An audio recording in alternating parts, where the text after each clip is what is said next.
If you're wondering, like I always wonder for these videos, how the heck do people pay for this? We're gonna get into that right now because this is where the power of the VA loan comes in.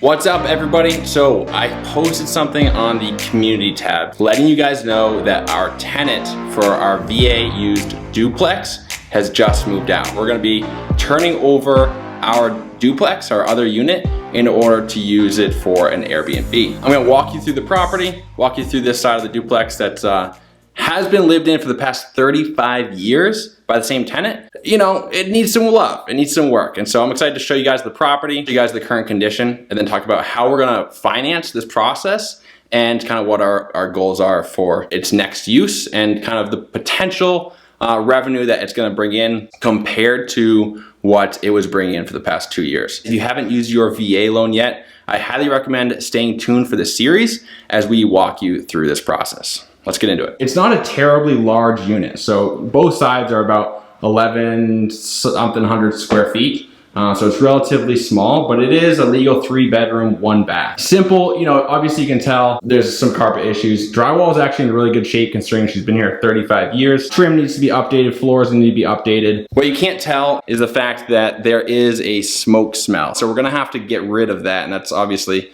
pretty important. So we've got the kitchen behind us. It's pretty weathered. The house was built in 1981, so these are the original cabinets. We got some original linoleum. It needs some work, and obviously at one point in time, there was some water damage that happened under here. So it's, you know, it's not pretty. I don't know really if anybody likes a ceiling fan in their kitchen. I think it's a little bit weird. Let me know if you think that a ceiling fan makes sense in a kitchen.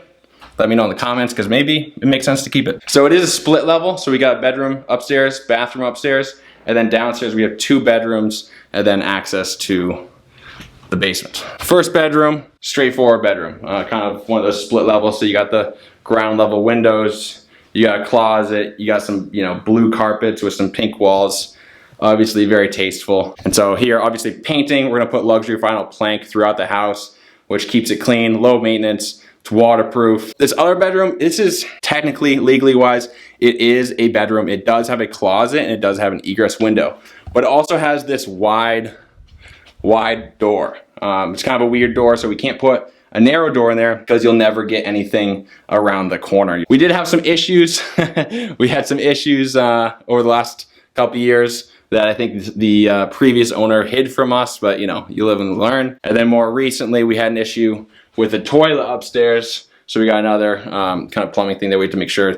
Obviously it hasn't leaked in months, so I'm not slumlording it. But we wanted to make sure that the bathroom was properly fixed before actually closing it up. Now we're gonna go into the basement. It's pretty dingy. It is where the washer and dryer live, is down here. Also, you can notice that all these doors inside are, you know, those kind of nasty old cheap hollow wood doors. The intent here is to rip out all the interior doors, replace with nicer modern kind of recessed panels, white trim. So it's gonna look really good. It's gonna look way different than it looks like right now. All right, so let's go upstairs for a little bit and I'll show you the bathroom issues and then the master bedroom. This is the master bedroom. Not massive, you know, but more space than you need. So let's check out the bathroom. It's old. It's old, we got a single vanity. We might do a double vanity in here. This issue, the floor, like I said, we had that water issue and the wood around where the flange screws in was actually kind of soft and not able to take new screws to hold the flange in. So here we got like same old single piece shower. We're gonna do a tub insert with tile around the walls. And we do intend on going up in the attic and adding in a layer of insulation and just kind of doing that blown in insulation on top of what is already there. And I think it is under insulated considering we are in the Northeast. And so it can get freaking cold up here. If you're wondering, like I always wonder for these videos, how the heck do people pay for this? We're gonna get into that right now because this is where the power of the VA loan comes in. And considering we put like nothing down to get in it, except for the closing cost of about $6,000. This is incredible. So stay tuned and let's get into the money part. This channel is about, you know, using military benefits, VA benefits to your advantage and taking advantage of them to get yourself ahead in life. So I think the VA loan is an incredible opportunity to kind of get your feet under you within real estate. Buy a home that's obviously not going to be your forever home.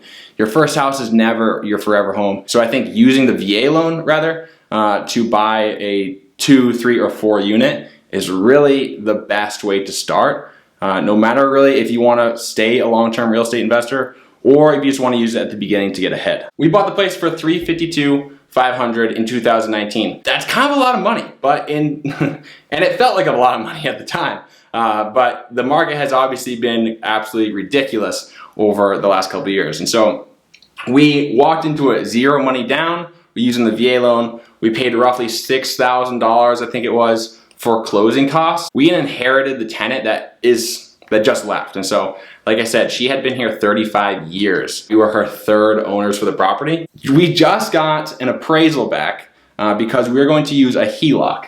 A HELOC. That stands for Home Equity Line of Credit. We knew that because the market has been crazy over the last couple of years, that this number, this purchase price, it would now sell for way higher than this. We basically wanted to use the equity that we have earned in the property between our sweat equity and the time that's gone on throughout the pandemic and home prices increasing crazily. So an appraiser came by, took some measurements, took some pictures, and then just last week, we got the valuation of the home back at $511,000. That is nearly $160,000 that we now have access to because of the appreciation of the property. We're gonna take the difference of that spread. So that spread is roughly $160,000. The bank has approved us to take up to $72,000. Technically, you can use this money for absolutely anything. I mean, you can go on vacation with it, you can buy a car with it, but you're thinking long-term here. We're gonna take out about $25,000 to start with for the home equity loan in order to go on some shopping sprees at Lowe's, Home Depot, all these places. And of course, we're gonna use that 10% veteran discount, which is significant when you're spending $25,000. That's a big savings. The reason why we're going to Airbnb rather than another long-term rental, which we could easily do considering our city is at a 0.6% vacancy. So there's massive demand like most other places. However, we could probably get $2,200 a month after fixing this place up for a long-term rental and sign a year-long contract. Airbnb is estimating 21 nights a month being booked in this location at the cost of $300 something a night. So that is a projection of $6,700 per month in revenue just from renting this unit out. Obviously, it takes way more management, it takes way more time and way more energy, but I think it's gonna be a fun opportunity to learn, to kind of pull on some different levers, see what we like doing, and go from there. And so if the Airbnb thing maybe is too much work, maybe it's too much time, maybe it doesn't make us quite as much money as we want to, the backup plan is to then go to travel nurses and specifically target them. So I just rambled a lot. I didn't really plan it at all. I didn't really have a script. I was just thinking, this is the part that I want to bring to your attention because this is the power of the VA loan. And I'm super excited, my wife is super excited, and we're gonna tackle this and we're gonna keep you guys posted.